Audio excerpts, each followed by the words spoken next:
საოკუპაციო ზოლთა მცხოვრებ მოსახლეობას დღეს რეგიონული განვითარებისა და ინფრასტრუქტურის მინისტრი შეხვდა დავით ნარმანიასთან ერთად გორის მუნიციპალიტეტის სოფელ კირბალში რეინტეგრაციის საკითხებში საქართველოს სახელმწიფო მინისტრის მოადგილეც იმყოფებოდა.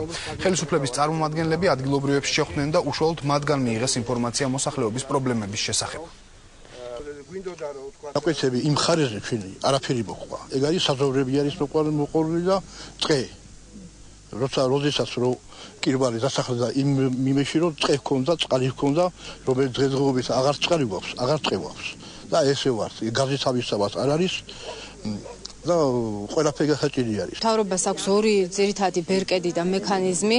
ჩვენ ერთის მხრივ ყველა ჩვენს ხალხთ არსებულ სამშვიდობო ინსტრუმენტს ვიყენებთ ძირითადად საერთაშორისო საზოგადოებასთან კომუნიკაციის, რომელიც კიდევ უფრო გაიზრდება და ზეწოლა კიდევ უფრო გაიზრდება და არ მოდუნდება რუსეთზე, იმიტომ რომ ეს არის ყოველად დაუშვებელი, ყოველად მიუღებელი, აბსოლუტურად არაცივილური და სამარცხვინო ფორმა ოკუპაციის გაგრძელებისა და მეორე მხრივ ჩვენი სახელმწიფოს პასუხი აი ამ სამწუხარო ფაქტზე გახლავთ ის, რომ დავეხმაროთ მოსახლეობას დამაგრდეს ამ მიწაზე, ჩვენ არსად წასვლას არაფრის დათმობას არ ვაპირებთ. ნოემბერ-დეკემბერში, როდესაც მომდევნო წლის რეგიონული პროექტების განაწილებას დავიწყებთ, მნიშვნელოვანია, რომ ამ ადამიანების საჭიროებებზე იყოს დაფუძნებული პროექტები, რასაც ჩვენ მივიღებთ ადგილობრივი თვითმმართველობებიდან და დავაფინანსებთ. ის საკითხები, რომლებიც ჩვენს უფლებამოსილებას ცდება, მე მივაწვდი ჩემს კოლეგა მინისტრებს ამ საკითხებს და ხუთშაბათს მთავრობის ხმაზე მექნება საუბარი საჭიროებებთან დაკავშირებით და არსებულ მდგომარეობასთან დაკავშირებით.